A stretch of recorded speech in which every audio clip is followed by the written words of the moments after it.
жас жігіт не істесе де бір тәңге табады екен. Ол көп пұл табуды қалеп, бұл сұрауға жауап ізлеп бір дана инсанға барыпты. Дана инсанға айтыпты: мен сауда істедім, бағбаншылық қылдым, мал бақтым, не істесем де тек ғана бір тәңге тауып жатырмын. Не үшін? Мен одан да көп пұл табуды қалаймын десе, жаңағы дана инсан жігітпенен сөйбет өткізіп мынандай жауап айтыпты: сен не істесең де сол бір тәңгені табасың, себебі сенің несібең сол депті. Бұл жауаптан қанағатланбаған жігіт жаңағы данаға ашуланып, қапа болып шығып кетіпті. Жолда кетіп баратырса, бір бай инсанның үйіне бағбан керек екен. Сол мағлұматты естіп жүгіріп барыпты. Жаңағы барса, жасы үлкен бір бай инсан отырған екен. Оған өзін таныстырып бағбан екенін айтыпты. Жаңағы бай инсан айтыпты: бопты, мен сені жұмысқа аламын.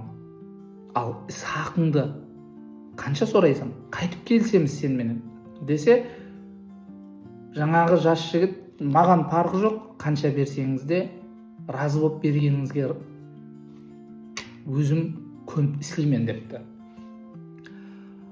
Жаңағы бай кісі: кел, онда былай қыламыз. Мына жерде 100 мүйе терек бар. Сол 100 терекке қарауың керек сен.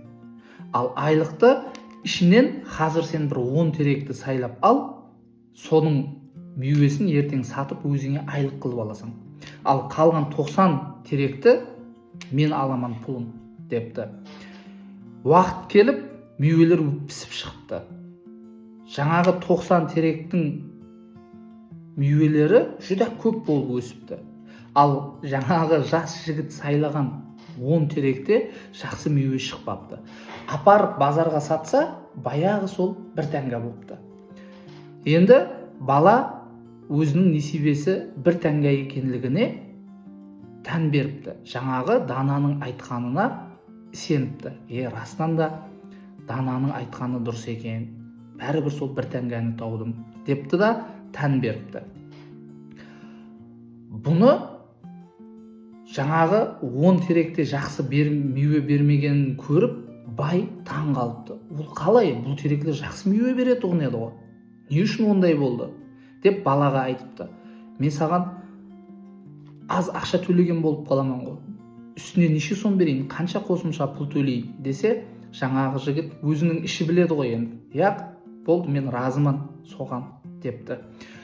Бай: кел, онда былай қылайық. Сен 90 теректің ішінен қайсысы жақсы мүйе бергенін көрдің ғой. Соның ішінен ең жақсы көп мүйе беретін 10 теректі ал, кейінгі жылы соны сатып өзіңе айлық қыласаң пұлын депті.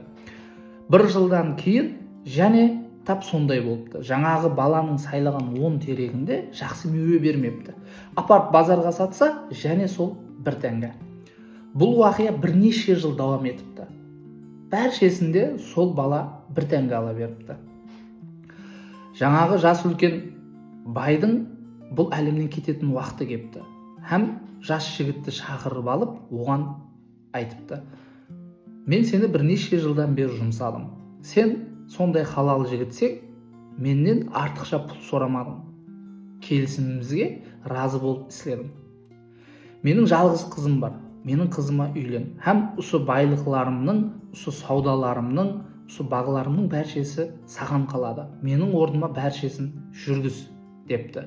Һәм әлемнен бай инсан кетіпті. Енді тайын байлыққа еріскен жас жігіт базарда қымбат бақалы киімде, атта кетіп баратырса, баяғы дана инсанды көріп қалыпты.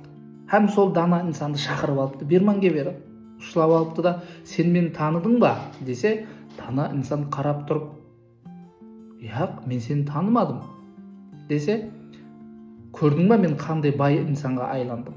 Баяғыда мен сенің алдыңа барғанымда, сен маған сенің несібең бір тәңге, не істесең де сол бір тәңгені табасың деп айтып едім. Қара, менде қандай байлықлар бар азыр. Мен бай инсанмын. Сенің ол айтқаның дұрыс емес болды десе, дана инсан жаңағы жігітке қарап тұрып, сен не, үйлендің бе, бала шағаң бар ма десе, ооба үйлендім, бала шағам бар десе, күліп тұрып, онда еле сенікі баяғы несибең 1 теңге депті. Жас жігіт және ашуы келіп, о қалай менікі 1 теңге, сонша байлықлар не десе, сонша байлықларыңның бәршесі сенің келіншегің һәм балаңның несибесі, ал солардың ішіндегі 1 теңге тек сенікі деген екен.